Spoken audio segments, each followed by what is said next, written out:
Alright, it's time for a sci-fi, fantasy, and weird fiction adventure with 20,000 Leagues Under the Sea.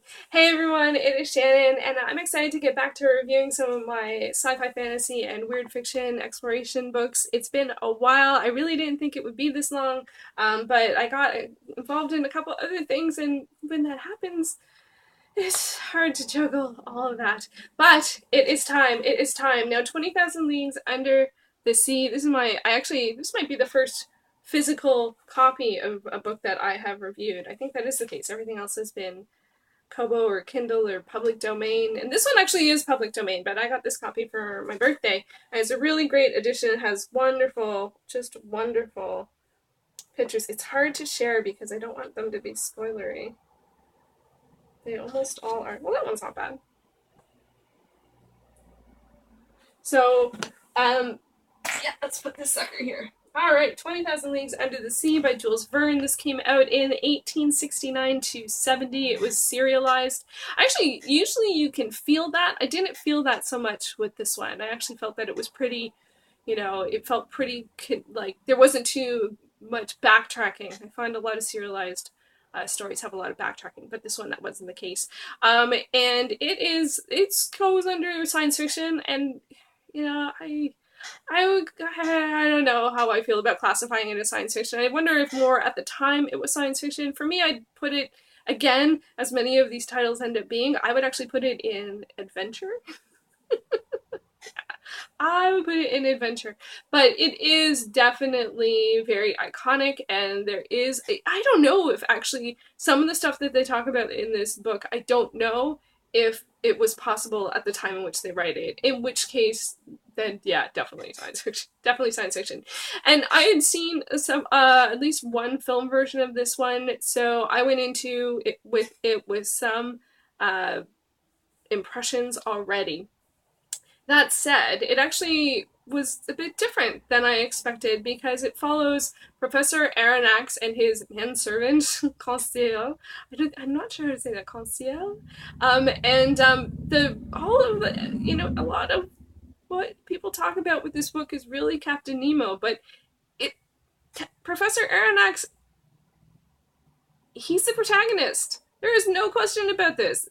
This book follows him from start to finish. This book follows him. Anyway, so what ends up happening is there's this worldwide, crazy sort of sea monster attacks, and people want to figure out what's going on about this because these really big ships end up going down and being sunk and being damaged, and people are like, it's a sea creature, so Professor Aronnax is, I guess, I can't remember I'm sure he's like a marine biologist, and or scientist, or I don't remember what they term it there, but he is asked to sort of help investigate what's going on and what his impressions are and what he thinks is happening. And of course, his manservant, Conseil, comes with him. And on the ship that he's with that's investigating this is also Ned Land, who is a Canadian whaler. And then we also have Captain Nemo. Now, the challenge about this one is that I think it's such a widely known story that the sort of what happens next is very widely known, but just a sort of gentle spoiler if you don't want to know anything about this book, I can't keep going without saying this. I'll have more spoilers later, but the gentle spoiler is here, for if you don't want to know anything about it. And so Captain Nemo, here we go, here's the spoiler. He is the captain of the Nautilus, which is an underwater submersible submarine. I think it's sort of weird. Sometimes you see it like as if it's the shape of a creature, but it's supposed to be huge. This is supposed to be this huge underwater submarine, and the crew, or the characters, Aronnax, Conseil, and Ned Land, end up on the Nautilus, and in a lot of ways stranded on the Nautilus. So that's sort of the setting, is actually the Nautilus, and in the book takes a fair amount of time to get there. I was kind of like, wow, I had no idea we'd be above water for all this period of time and all this kind of stuff. But it really was above water. So it's interesting because I like the adventure spirit to this, but it wasn't adventurous. One of the big challenges I had with this book, I had several challenges with this book. One, it's very dry. It is very dry. I kept on falling asleep when I was reading it. I had to change from reading at night to reading during the day so that I wouldn't fall asleep. It was written in 1869, so we're talking 150 years, 147 years. That's a long time ago now, right? So, fair play. 47? Yeah, 40. So anyway, so that's a long time ago. Got to get used to it for some of the older titles. I'm okay with that. I just had to read it during the day. The other thing was it's very sciencey. Like, there is just pages and pages and pages about marine life. Just so for me, that's not science fiction. It's science. It is science. These are things that live underwater. This is their habits. This is what they can do. There is science fiction elements in terms of like the ship being able to last as long as it does underwater, or how it's self-sufficient and these kinds of things. Those are science fiction-ish, but the actual, it's talking about, real animals and mammals and fishes and algae, and, well, maybe not algae, but plant life, so that's all science. And that's fine. So if you haven't interested in marine life or, underwater plants and stuff, there's lots in here to enjoy. But in terms of the adventure story, for me, I find it very trying because you have these characters really stuck in a situation that they want to get out of, and they don't feel like they can. And that's really oppressive. I don't like that. I don't like oppression. It is not a theme in the world of Shannon, in the things that she likes, in the books that I pick. It just really, really isn't. And there is also another plot that has more of a social commentary piece to it that I wasn't expecting at all. So, yeah, there were definitely things that I liked. I liked the sort of felt like that you were transported away, that it felt like such a different world. There was a wide-eyed, wonder to the things that were underwater, as well as the things that the Nautilus could do. So those were all things I really enjoyed. And also with this particular edition, the drawings and the pictures, or the art in it, is just really extraordinary. So, but for me, I didn't really love that it was, wasn't science fiction-y enough for me. And maybe that's just the fact that it's from 147 years ago.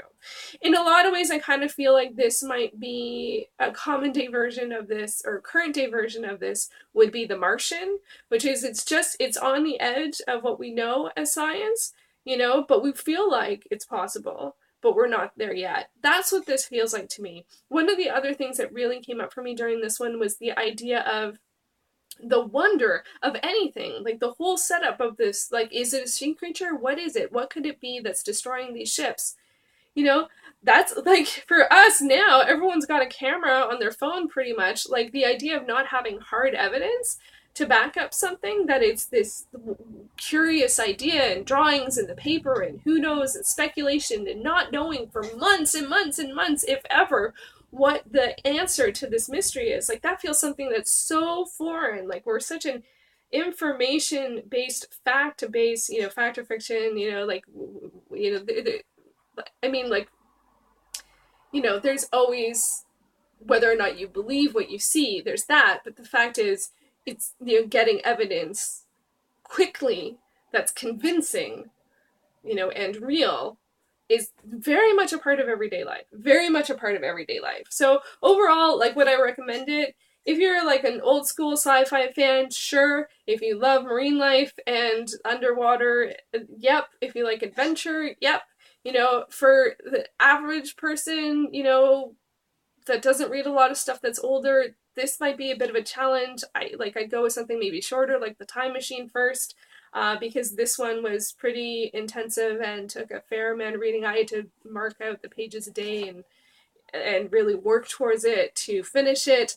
But you know, there was some really interesting adventure type stuff in there, but it was a bit more oppressive than I would have liked. Yeah, I will end up reading more from this author.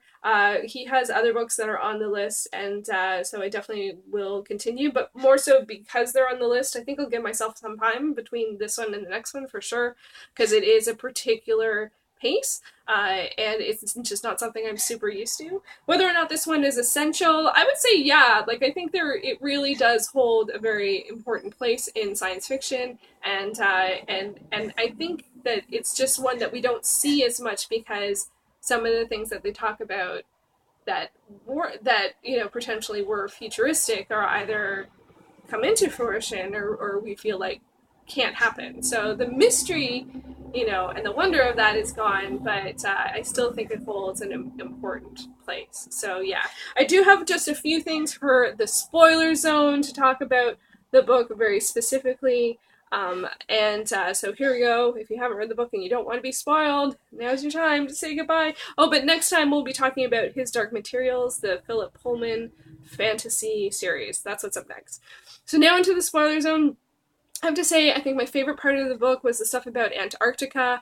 That was absolutely extraordinary. The idea of trying to actually go past or through it. I don't know if they knew at the time whether or not that was possible. I actually don't know if it is possible or if like what's under Antarctica goes like right down into the earth or you can go through it. I also found that part pretty terrifying. You really don't know whether or not that they're going to survive that when you go into the ice. And for me, I watch a lot of The Deadliest Catch, so I see a lot of ships above water, you know, working their way through the ices, especially when they go through the OP season. Like it feels so tense, and so I got really tense during that part. I also find it really weird that a lot of the versions, especially the film versions, focus on Captain Nemo. Like it's really Nemo, not Aronnax. And maybe he's a more interesting dynamic character. I just find it really weird because Aronnax is really, he's the protagonist. There's no question. We follow his journal. That's what we're reading is his journal. So that was really weird. And also, this is so sad, but I have to read it out because I find the last line of this book absolutely atrocious, or close to last line. Oh, conclusion, here it is.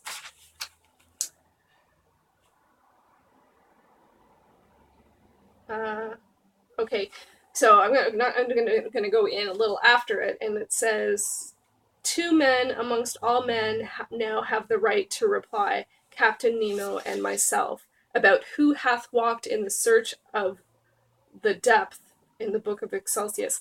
And he says, "Two men amongst all men now have the right to reply, Captain Nemo and myself," inferring that only Captain Nemo and himself have gone this distance. And I'm like, so Ned Land, what, he's not a man? Conseil, he's not a man? The crew? Like, I don't know if it means gentleman, if this is some kind of, like, gentleman thing going on, but I'm like, you're not the only people. It's not two people went through this. It's more than that. So that felt a little high and mighty, and, like, I was like, really? That's where we're ending this on?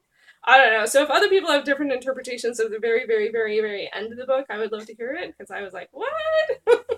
Not impressed with that. Not impressed with that. And I forgot to mention this, I did end up watching sort of the old, I think it's from the 50s version with Kirk Douglas, and I loved it. I really, really loved it. It was really enjoyable to revisit that. I watched that, I think, back in 2006 when I was doing watching a bunch of, when I got back into film, and it was one of the first ones I picked, so it has this sort of layered memories of it. Kirk Douglas plays Ned Land, and he's all the he's just sort of like a pup pigeon, like muscle man. It was awesome. I really enjoyed it. So anyway, and they are planning on adapting this in the future.